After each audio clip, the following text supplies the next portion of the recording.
grows around the purple heather. Will you go, lassie, go?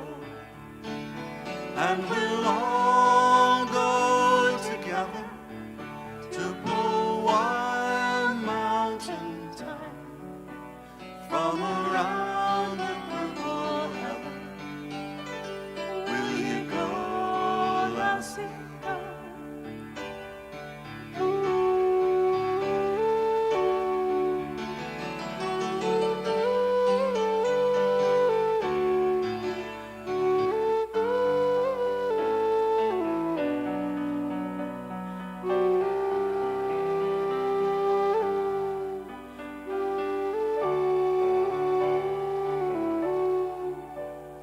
I will build my love a bower by yon pure crystal fountain, and around it I will place all the flowers of the mountain. Will you go, lassie, go? And we'll all go together to Powhatan mountain top from around the purple heather. Will you go, lassie, go?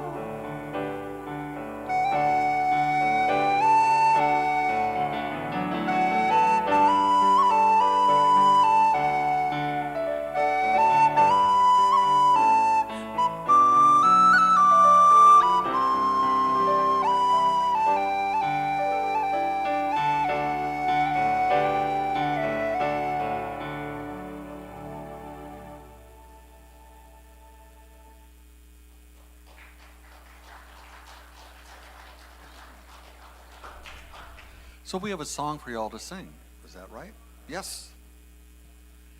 It's Mother's Day. We're going to sing a song by Michael Stillwater. Here's the words. I am one with the heart of the mother. I am one with the heart of love. I am one with the heart of the Father. I am one with God. Ave Maria, Kyrie eleison. Kyrie eleison. Kyrie eleison. It's a Which classic, means? a timeless classic. It means, Lord, have mercy. So, we're going to sing it twice together, and then this side of the room follows me. No. No.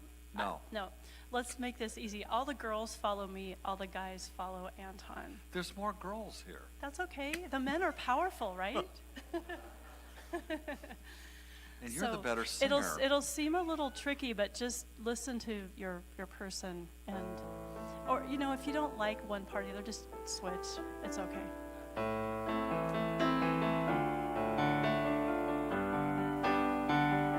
So we'll start together and we'll end together.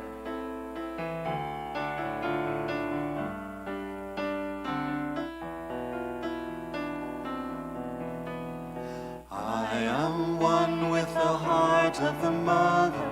I am one with the heart of love. I am one with the heart of the Father. I am one with God. I am one with the heart of the mother. I am one with the heart of love. I am one with the heart of the Father. I am one with God. Oh, With the heart of the mother, I am one with the heart of love. I am one with the heart of the Father. I am one with God.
you're good sports for trying that. It's a little complicated, but I saw a lot of lips moving, and so it's more important just to have that feeling in your heart.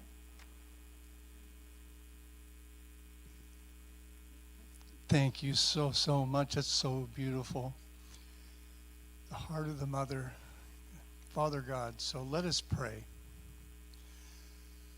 Let us take this moment and honor Divine Mother, Father God, presence in this place, in this beautiful center at this very moment. We give thanks for this wonderful day. We honor the mothers, the caregivers, the expression of God that all mothers are.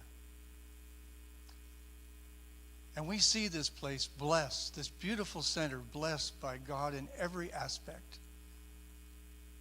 And we know and we feel the love in this beautiful place.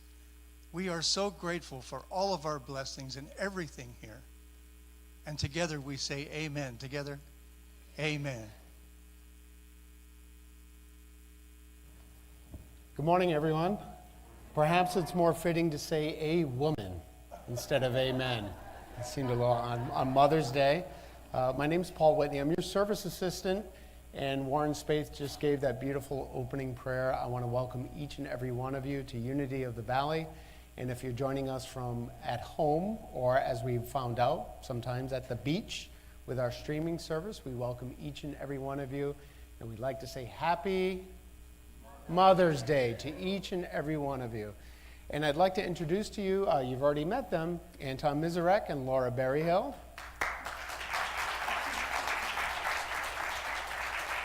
Joining us today from their home in Mount Shasta, California. If you haven't been there, you're really missing out on a treat, and you'll see one day if you ever visit why they live there. Thank you for being here with us on Mother's Day. We really appreciate that. And if you're here for the first time, we'd really like to invite you to stay after the service, come to our social hall with us and enjoy some refreshments. We'd love to talk to you and answer any questions you may have about our community. And with that, I'd like to introduce our chaplains to you. We have Warren Spaeth down here in the front who gave our beautiful opening prayer.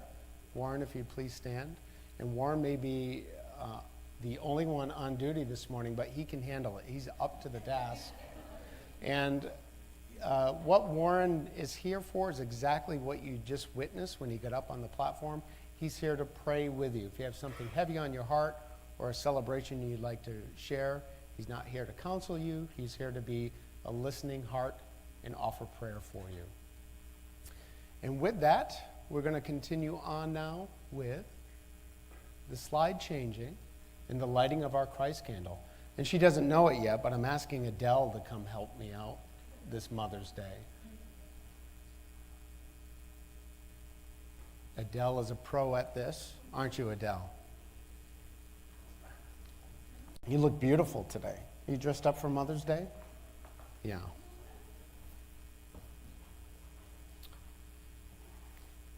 And Adele, as you do so beautifully each and every Sunday where you help us out with this, you're lighting the Christ candle to remind each and every one of us present today of our inner Christ light, burning bright,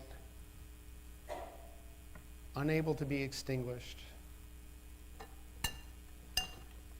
and making sure we go forth on this day and throughout the week knowing that what you possess, we possess also. And so I'm going to have you look out at this beautiful crowd, and we're going to give Adele our own special blessing. Adele, you are a beautiful child of God. Very beautiful this morning, by the way. Perfect in every way. You are loved unconditionally, just the way we are. And as Anton and Laura come join us again, we're going to say the same blessing for ourselves. I am a beautiful child of God, perfect in every way. I am loved unconditionally, just the way I am. And now if you join us singing the young people out to their Sunday class. This little light of mine, I'm gonna let it shine. This little light of mine, I'm gonna let it shine. This little light I'm gonna let it shine, let it shine, let it shine, let it shine.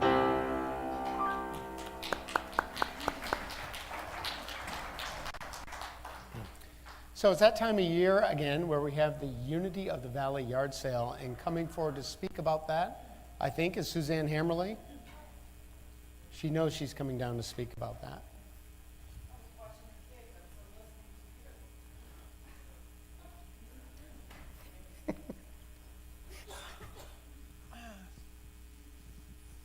Well, when you see my face in April and May, you know it's yard sale time. And this is the week it starts. So tomorrow you can start bringing your donations anytime after 9 a.m. until 5.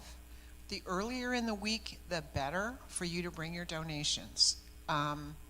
We accept donations through Thursday, no donations on Friday, and then our huge yard sale starts at 8 a.m.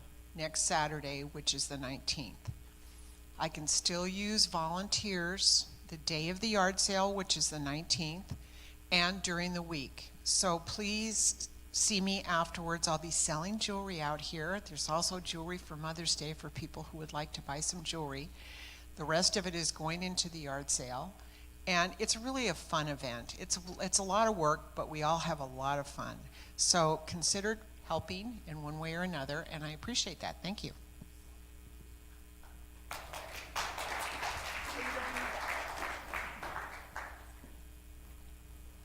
Thank you, Suzanne. We have an interesting and fascinating, thrilling concert series coming up, and it starts today because Laura and Anton are going to be giving a concert here today at 12 noon, correct?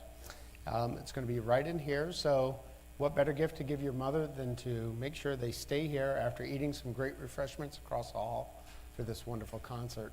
But take note of these dates. Karen Drucker will be, has been here April 15th. David Roth is coming June 8th, Friday evening at 7:30. He won't be performing at the Sunday service, so for those of you that are big fans of David, he'll be here on that Friday evening, so make sure you mark your calendars. And we're going to have a workshop here on May 31st with Martha Creek called Empowered Living. I just want to point out the fact that this is not a weekend workshop, which is a little bit unusual for us here at Unity. It's going to be on a Thursday morning from 10 a.m. to 12 p.m. And there's more information out in the Great Hall for you after the service. And the Valley Book Club is going to be sponsoring the showing of a movie called The Shack, Sunday, May 27th at 12 p.m., right after the Sunday service. So make sure you mark your calendars to stay. It's suitable for families, so it'll be a great Sunday event for you and the kids as well. And now coming down is Don Wilkinson, who, if you don't know, Don Wilkinson kind of is our man who arranges everything for our facility workday. He works the soundboard. He's a platform assistant at AA. Wait, I'm not done yet. And one thing he does is he organizes Lagoon Valley cleaning time, and this isn't the Lagoon Valley Park, so he's going to explain what Lagoon Valley cleaning time means. Thank you, Paul. The Lagoon Valley cleanup is the property we have out there in Lagoon Valley that was donated to the church. And what it is, we get a letter once a year from the fire department saying it's time to cut down all the weeds. So we need to get volunteers with weed eaters, and I go get a tractor, and we start cutting weeds down on that Saturday. We're usually done within about 4 hours, but lunch is also provided. So come one, come all, bring your weed eater, have fun. Thank you. When is it? It's Saturday the 26th. It starts at 8 o'clock. I may not be there till about 8:30 because I got to pick up the tractor and bring it out. Okay. All right, thank you. Thank you. Yeah, you can clap for him. He doesn't get applause often, so please applause for him. So each and every Sunday we have a meet and greet song, and as we've been telling people, there's different comfort levels with individuals. So when you meet and greet each other, you can either hug, or if you're not comfortable with hugging, you can just place your hands together and just simply acknowledge the Christ Spirit in the person that you're greeting. So with that, Anton and Laura are going to sing us into greeting time.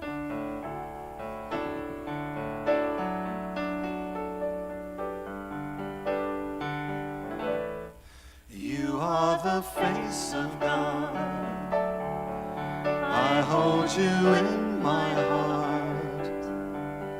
You are a part of me. You are the face of God. You are the face of God. I hold you in my heart. You are a part of me. You are the face of God.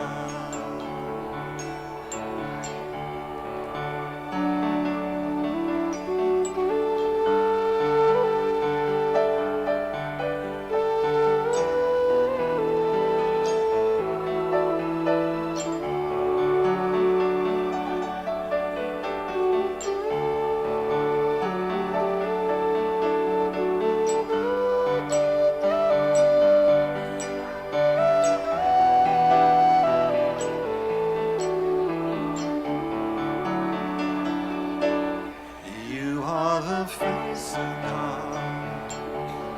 I hold you in my heart. You are a part of me. You are the face of God. You are the face of God. I hold you in my heart. You are a part of me. You are the face of God. You are the face of God. I hold you in my heart. You are a part of me. You are the face of God.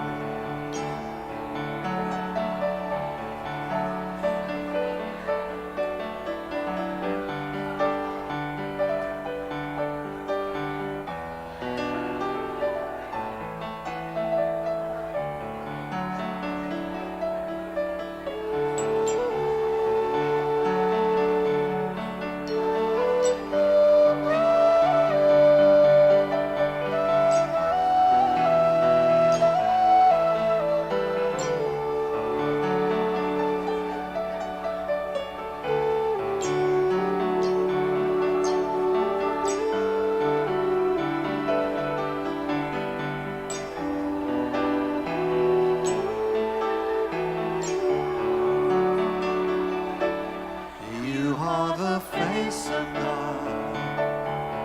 I hold you in my heart. You are a part of me. You are the face of God. You are the face of God. I hold you in my heart. You are a part of me. You are the face of God. You are the face of God. I hold you in my heart. You are a part of me. You are the face of God. You are the face of God. I hold you in my heart. You are a part of me. You are the face of God.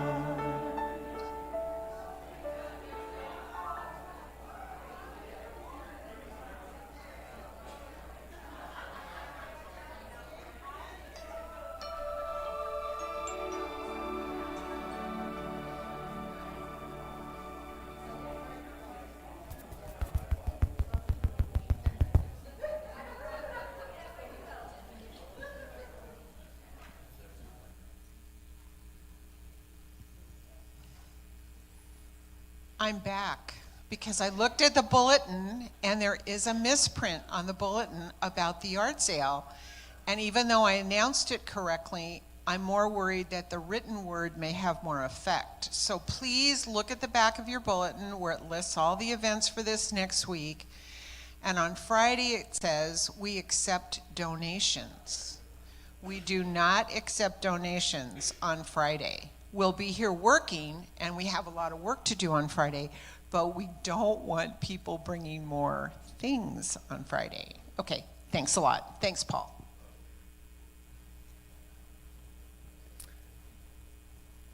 It just doesn't seem right to do this, does it?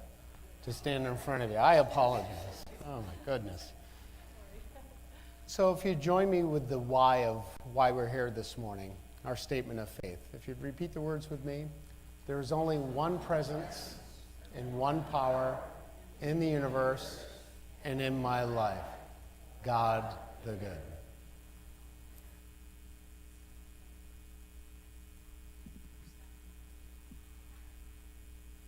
But you're starting.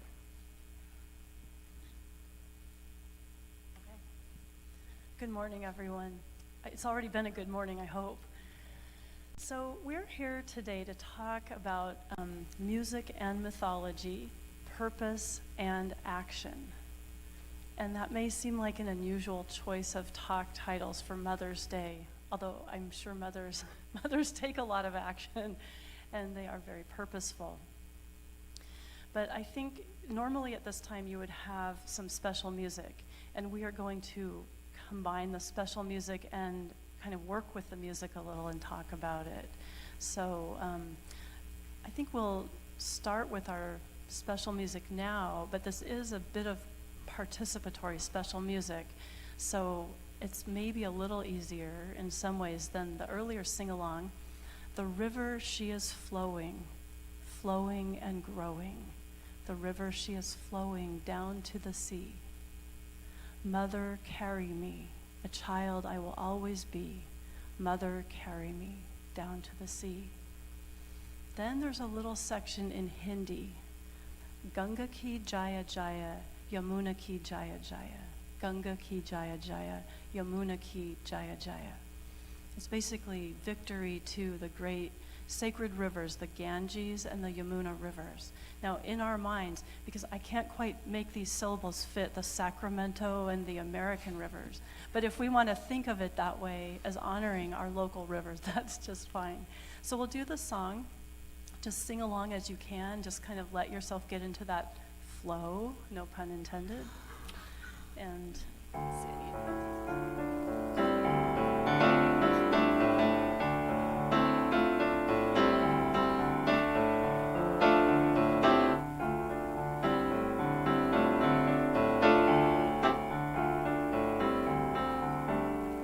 The river she is flowing, flowing and growing. The river she is flowing down to the sea. The river she is flowing, flowing and growing. The river she is flowing down to the sea. Mother, carry me, a child I will always be. Mother, carry me down to the sea. Mother, carry me, a child I will always be. Mother, carry me down to the sea. Ganga ki jaya jaya, Yamuna ki jaya jaya. Ganga ki jaya jaya, Yamuna ki jaya jaya. Ganga ki jaya jaya, Yamuna ki jaya jaya. Ganga ki jaya jaya, Yamuna ki jaya jaya. The river she is flowing, flowing and growing. River she is flowing down to the sea. The river she is flowing, flowing and growing.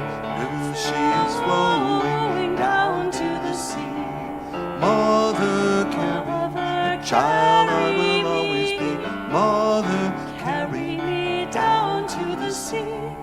Mother, carry me, the child I will always be. Mother, carry me down to the sea. Ganga ki jaya jaya, Yamuna ki jaya jaya. Ganga ki jaya jaya, Yamuna ki jaya jaya. Ganga ki jaya jaya, Yamuna ki jaya jaya. Ganga ki jaya jaya, Yamanaki Jaya Jaya. The river she is flowing, flowing and growing. River she is flowing down to the sea. The river she is flowing, flowing and growing. River she is flowing down to the sea. Mother, carry me, child I will always be. Mother, carry me down to the sea. Mother, carry me, child I will always be. Mother, carry me down to the sea. Ganga ki jaya jaya, Yamuna ki jaya jaya. Ganga ki jaya jaya, Yamuna ki jaya jaya. Ganga ki jaya jaya, Yamuna ki jaya jaya. Ganga ki jaya jaya, Yamuna ki jaya jaya. Ganga ki jaya jaya, Yamuna ki jaya jaya. Ganga ki jaya jaya, Yamuna ki jaya jaya. Ganga ki jaya jaya, Yamuna ki jaya jaya. Ganga ki jaya jaya, Yamuna ki jaya jaya.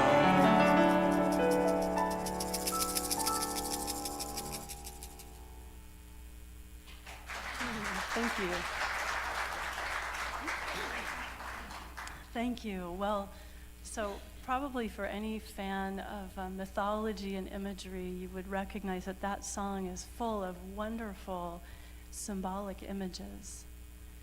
And so I have approached this topic, purpose and action, in a kind of a big word, little word kind of way. So if we think about purpose, our life's purpose, it could even be a purposefulness that we have on a day-to-day basis. Some of us probably don't yet know what our life's purpose is, and some of us may have discovered it long ago or carried it with us our whole lives. But that purpose is always something that probably is one of the most near and dear things we can carry through life, because it's there for us when we're going through the ups and downs of life, when we're rolling along the river, whether the river is in flood stage or peacefully meandering through the valley. So that life purpose can be a really something extremely important to think about at some point. Now, if we feel really confident in our purpose, we may think, well, I've known my purpose for a long time. Why would I want to push my luck? But there's something to be said for re-examining one's purpose and rededicating oneself to it, or towards looking at different facets of it. So there's something in the examination of purpose for everyone. And if we want to take a creative, kind of artistic approach to looking at purpose and maybe even make it a little fun, which I always like to do that. One way to do that is to use stories and music and art and things like that. So here's an idea for a creative approach. If we want to look at purpose and we want to look at it personally, one way to do that is to jump into this other universe, this other realm called the transpersonal. It's one of those big words that is not at all intimidating once you start kind of digging around in it. So the personal would be like my personal purpose. It has a meaning to me. It helps give me something to do every day.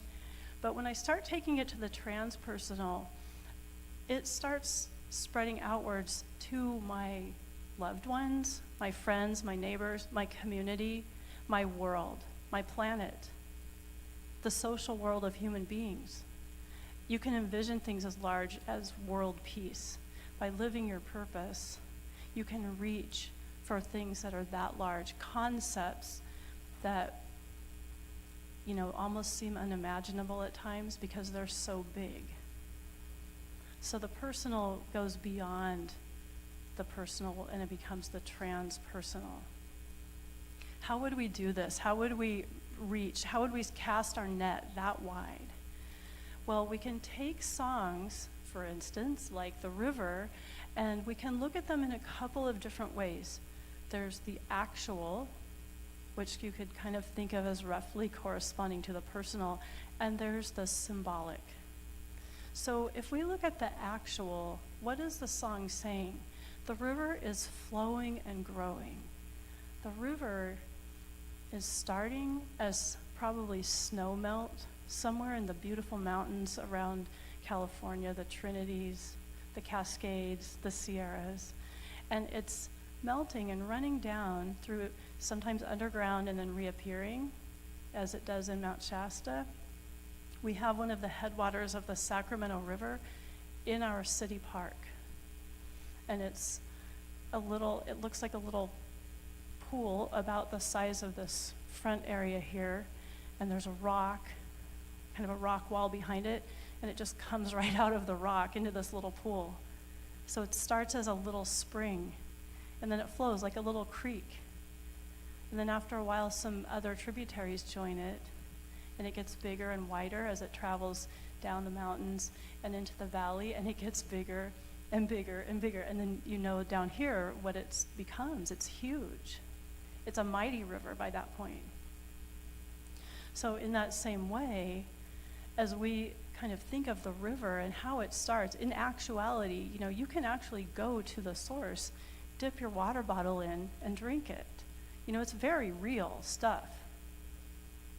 But symbolically, if we look at the river flowing and growing, and we think about the momentum that that river can pick up in our lives as we contribute our purpose and our things that we care about into that larger picture, that larger flow of humanity and what others have to give, it can become really magical. I'm sure you experience that here as being part of a community. There's a lot of teamwork that goes into it and contribution, but what you create is something that's bigger than any one individual. There's not one person holding this place together. It's a team. It's a team effort. So just like that, the tributaries flow into the river. So that we quickly went from the actual water, sustenance, food, who am I here and now, to the, wow, look at all this. Look at all you beautiful beings here together. So the mother river gives us food, water, sustenance. And the mother symbolically, on Mother's Day, it doesn't matter whether we're male, female, something unspecified. We don't check that little X in the box like they can in Oregon. I think that whoever we are, whatever we want to become, we have a way to connect with that nurturing energy that has always been associated with mothers, but it doesn't belong just to mothers. Mothers are the ones who are kind of the embodiment of it. So if we go to the symbolic level with that, we each have that to share and to feel within ourselves and to give to others.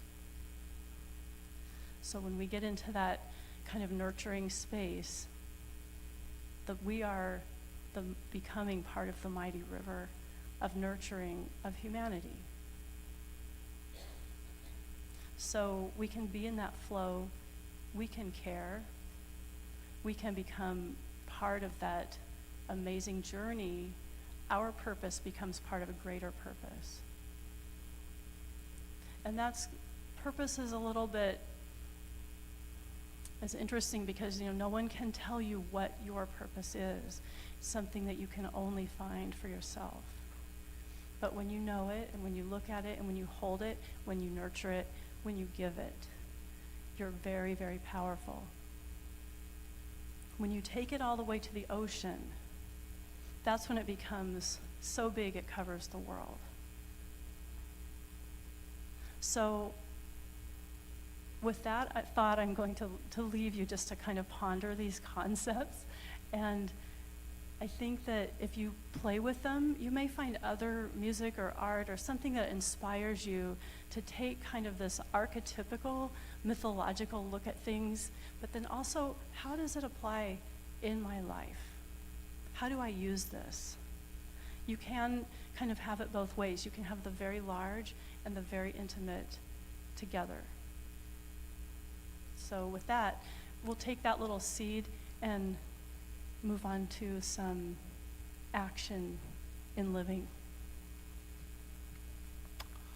So I've been interested in what are those acts that make a difference in the world?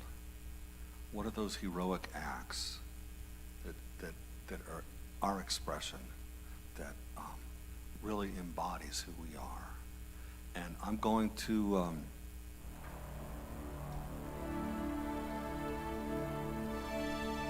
tell a story of heroic action. It's a story that you'll know and recognize eventually as I come to the plot of the story. It's a story from ancient India. It's from a text called the Buddhacharita, written in about 65 AD by Ashvaghosha, which I read in the original Sanskrit language when I was studying at university. The story is that about 2,500 years ago, there was a king in northern India, King Shuddhodana. He ruled in a little village, Kapilavastu, a little walled city. He had a beautiful wife, Mahamaya. She became pregnant. But right after the birth of her son, she died. Left a little legacy being called Gautama to Shuddhodana, who, like any good king of North India, took his firstborn son to the local Vedic astrologer, named Asajit in this particular instance, to find out what might be in store for his son. Asajit got incredibly excited, and he said, Shuddhodana, you have an amazing son. He will either become a universal monarch and conquer all the neighboring kingdoms around Kapilavastu and unite all of North India, or else he will become enlightened. Well, King Shuddhodana, he liked that universal monarch career path for his son. If his son became a universal monarch, it meant he could take an early retirement. He could live a nice life in the palace. If he had any problems that he created with his neighbors, his son, who was destined to conquer them all, would take care of it for him. So for the next few years, King Shuddhodana was a very happy king, until his son Gautama got to the age where he could begin to understand things in the world.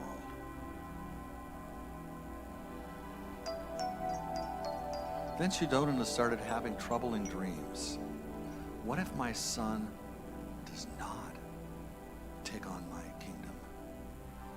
What if he actually chooses something else? So King Shuddhodana decided that he would raise Gautama in a way that Gautama would absolutely want to take over the kingdom. So after some troubling dreams, King Shuddhodana decided to take all the poor people in his little village of Kapilavastu, in his city, and he decided to move them outside the city walls so that Gautama would never have to encounter poverty and homelessness while he was growing up. And for a while, Shuddhodana was a happy king again, until he had some more troubling dreams. And then he decided to take all the sick people and move them outside of his city walls, so that Gautama didn't have to encounter sickness and people in ill health. And for a while, he was a happy king again, until he had some more troubling dreams. And then he decided, I think I'll get rid of all the old people too. Let's move them outside the city walls. So King Suddhodana had created this wonderful gated community of Kapilavastu in ancient India. And young Gautama grew up never having to encounter homelessness, poverty, sickness, old age, or death. His father arranged a marriage for him with a beautiful neighboring princess. Nature took its course. She became pregnant. She had a son. To celebrate the birth of his son, Gautama did something he had never ever done before. He took his chariot for a drive outside the city walls, where he encountered things that he'd never seen before. Poor people, homeless people, sick people, and finally 4 brothers burning the corpse of their dead father. In all these instances, the people in these situations did not look very happy. Gautama had never seen so much suffering in his life. He asked his charioteer, "Why are these homeless people homeless?" And his chariot driver tried to explain that some people have such traumatic experiences in their lives, they can't just hold down a job or have a house. And then his charioteer explained to him that some people are just unfortunate and they get sick, and that all of us go through that journey of old age and finally death. But Gautama was just overwhelmed with all the suffering of the people in these circumstances. And he said to his chariot driver, "I understand there's individual reasons for suffering, but isn't there some root cause to why people suffer?" His chariot driver said, "You know, people have been searching for that for millennia, but nobody's ever found that cause." Well, in the ancient cities, they had gates which they closed at sunset to keep the riffraff out. If you've ever been to North India, to keep the monkeys out too, and the tigers. So as they were about to close the city gate, Gautama was driving with his chariot, and they encountered a sadhu, a wandering ascetic. He had a tattered robe, just a begging bowl, that was about it, but he looked serene. Gautama said to his chariot driver, "What's up with this guy? He has nothing, but he looks happy." And his chariot driver said, "You know, he's one of those people who's wandering around trying to find those big answers to life." Gautama said, "Well, wait a minute. I think this is what I'm meant to do. I want to find the cure for all suffering so that I can pass that as a legacy on to all humanity." So that night, Gautama left the palace. He wanted to see his young son, but he was afraid he would wake up his wife. So he left without ever getting to see his son. And he became a wandering ascetic. And he took up some amazing practices, trying to find that root cause to suffering. After 5.5 years, he'd attracted hundreds of followers who were just attracted by his fervor.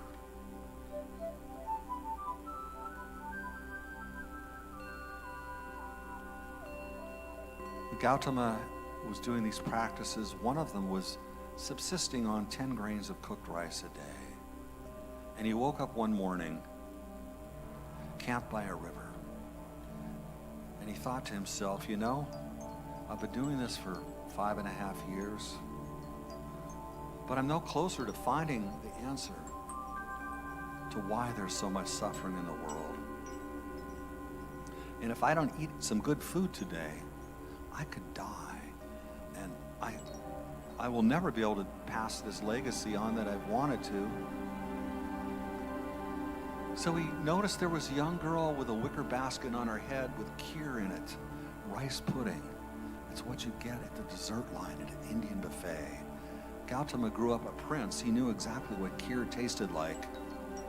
He made a beeline for that young girl with a kheer with his baking bowl and asked her if he could have some.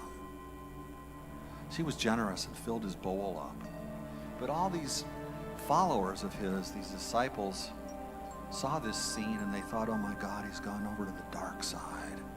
He's talking with a young girl. We've made a vow that we're not going to have interaction with females.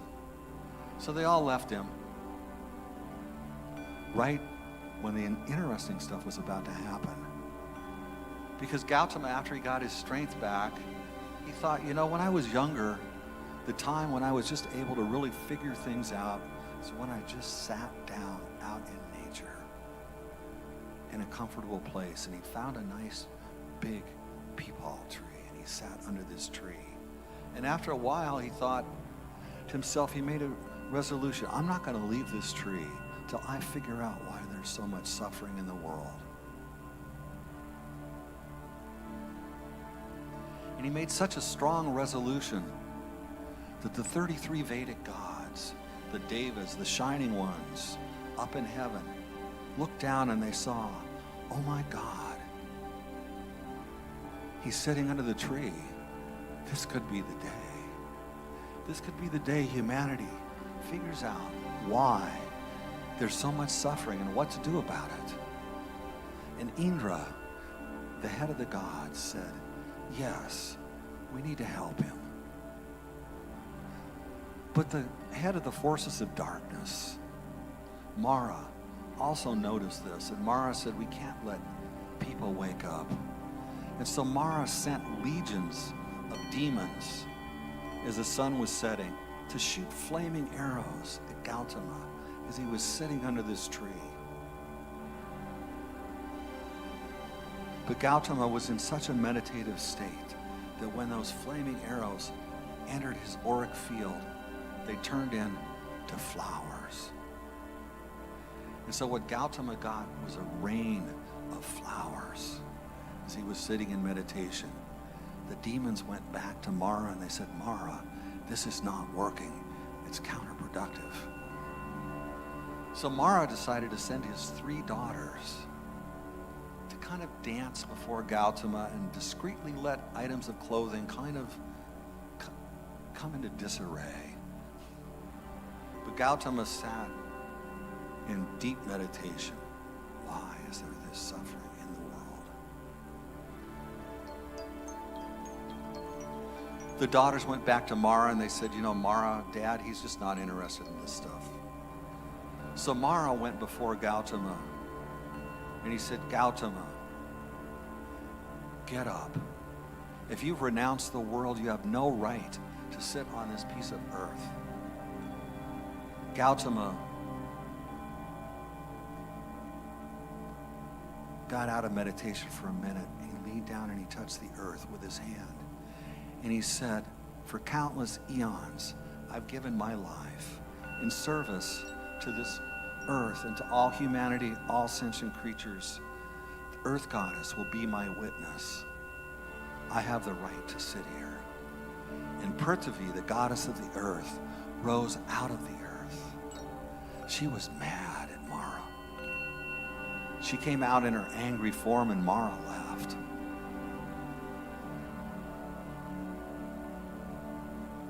Gautama then went back into deep meditation.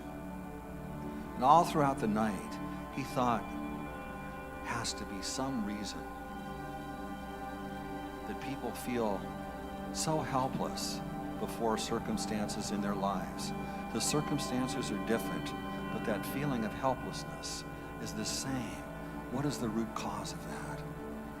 And he realized as the sun rose that those things that we think are external to us, that are so powerful, they're not as powerful as we think they are. We have a deeper power within ourselves, and that power is more powerful than us, because that power has the power to change us. We're not anityam, we're not nityam, we're not impermanent. We're not permanent. We're anityam in Sanskrit.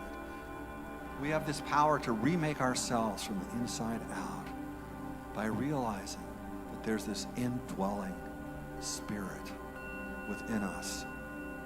This spirit that gives us an intention and control over our attention, so that whatever those things are that are so powerful to us that we feel addicted to them, that we can break that addiction, that we can change that through this internal power. And when we do that, we take this cycle of time, this samsara, where every day is the same as every other day, because we habitually do the same thing again and again and again, even if we don't like the results. And all of a sudden, we say no, and we cut through this samsara, and time unfolds. There's a before and there's an after. And everybody in our lives, everybody who's ever been addicted to something, who's faced this big challenge, knows the day that they changed. There was a before and there's an after. And as we go through life, the legacy that we want to leave to our kids, the legacy that we want to leave to our parents, so that whatever bad habits they've passed on to us that we don't pass on through the generations, that we honor our parents, we honor our mother, our father, our children, our grandchildren, future generations, by taking that hero's journey, by confronting the big things in our lives, and by finding that inner power. That's the gift that we can give on, pass on to our neighbors, to our family, to the world. So all of us in this room walk this journey, and we may uncover one big thing in our life and deal with it. Something else may crop up. We may have many heroes' journeys in our lives, because that's what it means to be fully human, to fully honor this gift of this indwelling presence that we've been given in our lives. And Laura and I are so grateful to be able to be here at Unity of Vacaville on this Mother's Day, to honor this journey we're all taking together, to honor this commitment we've made to each other, to our families, and to realize also on this day of the Whole Earth Festival that when we take a hero's journey and take a stand, we don't do it just alone. The earth is rooting for us. The unseen ones in heaven are rooting for us. Our family's rooting for us. We make the earth lighter as we do that heroic action in our lives. So Laura's going to lead us in a meditation as we anchor this more deeply.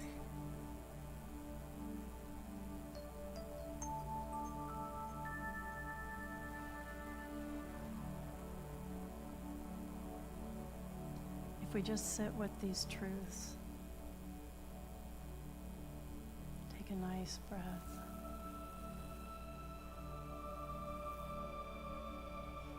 Breathe out.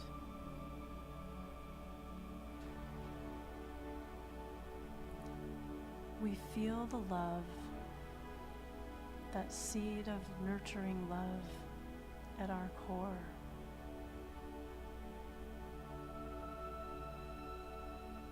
We let that love expand through our hearts, through our hands and feet,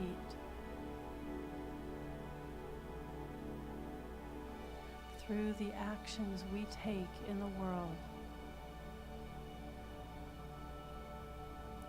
through the purpose that fills those actions.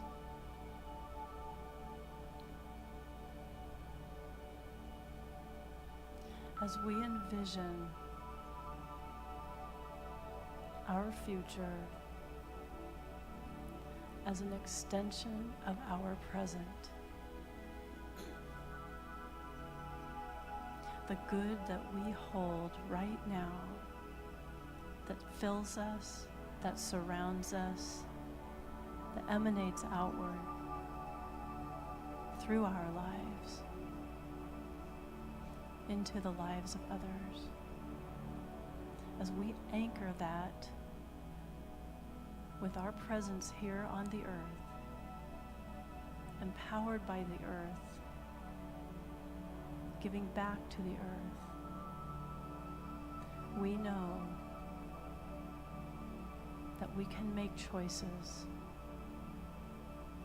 we can do deeds, we can give, we can receive in the fulfillment of our purpose and in every action.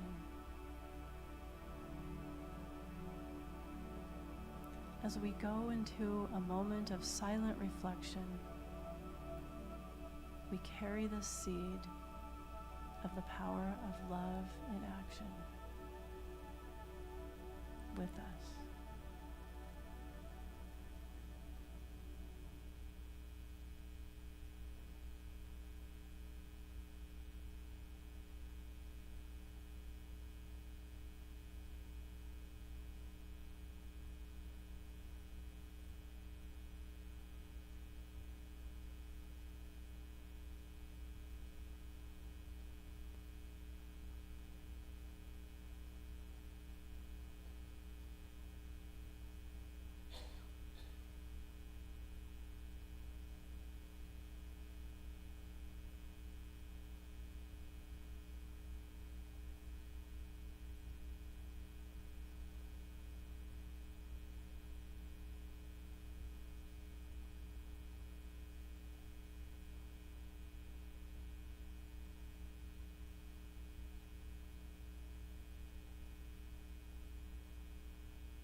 Gently, gently, we come back to the here and now with the gift that our expansive vision, the purpose of our lives, the action we take, can come outward into our lives on this day with these friends, in this community, in this world.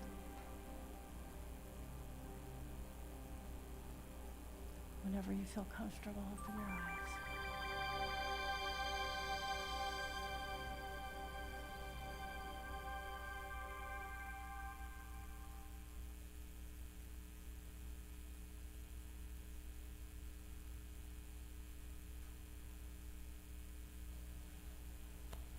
Almost seems sacrilegious to talk after that deep and beautiful meditation. Thank you.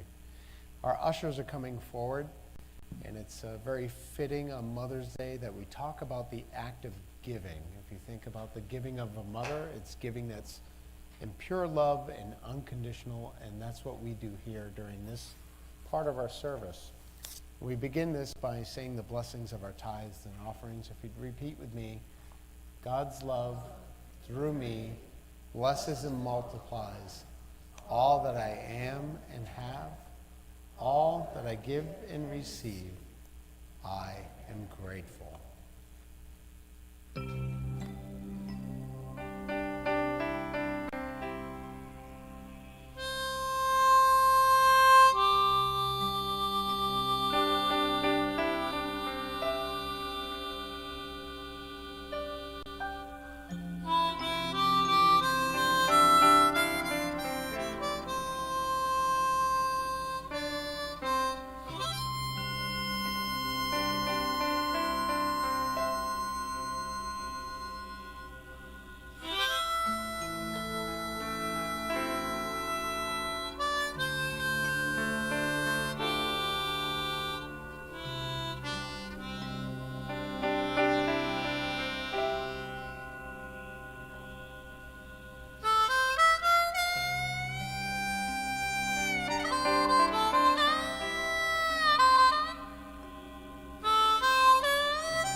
Our children are joining us right now, right on time, to let us know that it's time for us to stand, join hands, and conclude our service with the singing of the peace song.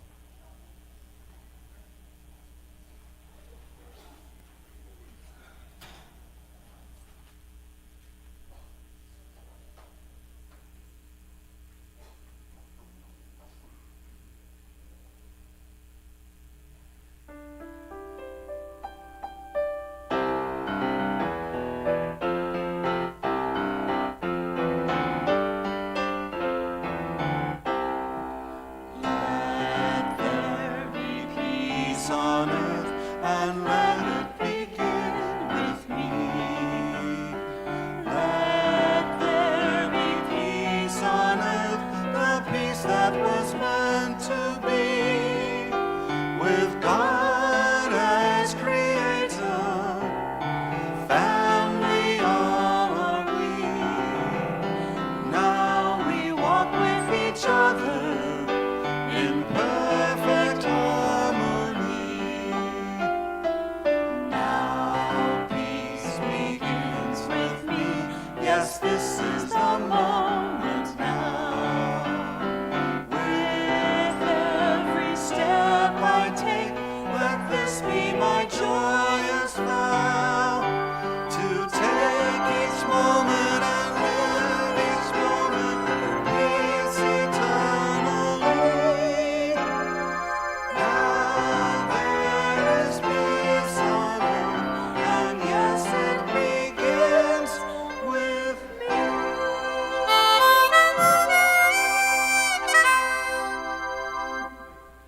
The light of God surrounds us. The love of God enfolds us. The power of God protects us. And the presence of God watches over us. Wherever we are, God is. Unholy family, we celebrate our oneness and honor our diversity.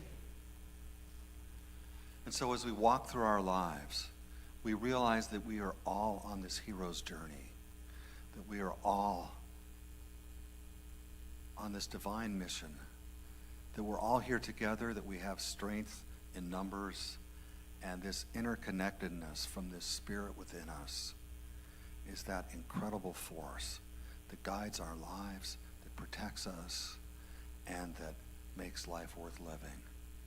Thank you all. Namaste. And happy Mother's Day. Amen.